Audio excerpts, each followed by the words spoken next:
Okay, so this is another part of the core activity here. You looked at this equation in the opener, okay, x plus 2 equals x plus 2. And our job here is to show that this has many different solutions. So when you were looking at this, you probably realized like, hey, I could use any number for x or for the x value, and it would still work no matter which x value I use. Okay, so we're going to show this using the algebraic tile representation that is shown below. We want to show that this has many different solutions, an infinite amount. Okay, so let's jump over here. I got this set up for us, x plus 2 equals x plus 2, and here they are in algebra tiles. So what we want to do is start to cancel some of these out and kind of group them together with the other side. So I see two positive ones here.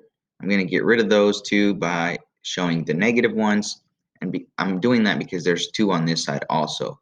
So this will cancel here, those will cancel there because they're opposites.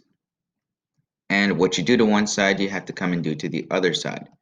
So we're subtracting 2, positive 2, minus 2. Those are also going to cancel out. And we're just left with x equals x. So I want you to think about that right now. X equals x. And since x is a variable and it can represent any number, it's basically saying this number equals itself.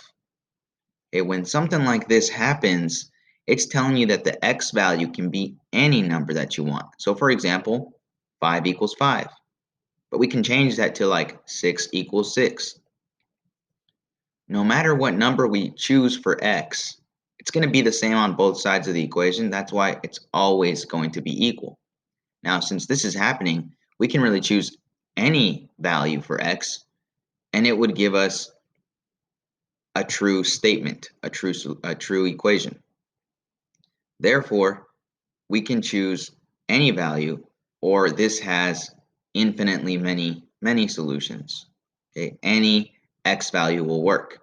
Now you can take it a step further and say, well, we can still cancel out this x here, bring it over here, but then there's really nothing left and it would just be 0 equals 0.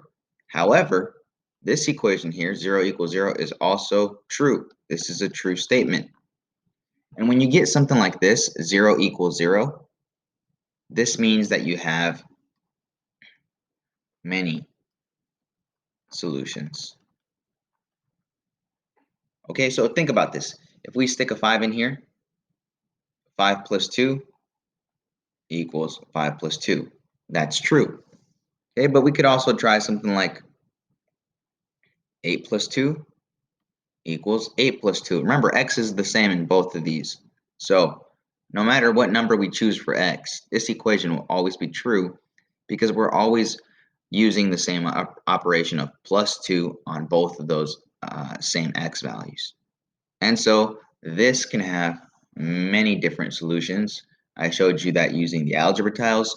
In a future video, I'm going to show you how to see this with the graph and also with algebraic properties. So we're going to get to that part next. I'll see you guys in the next video.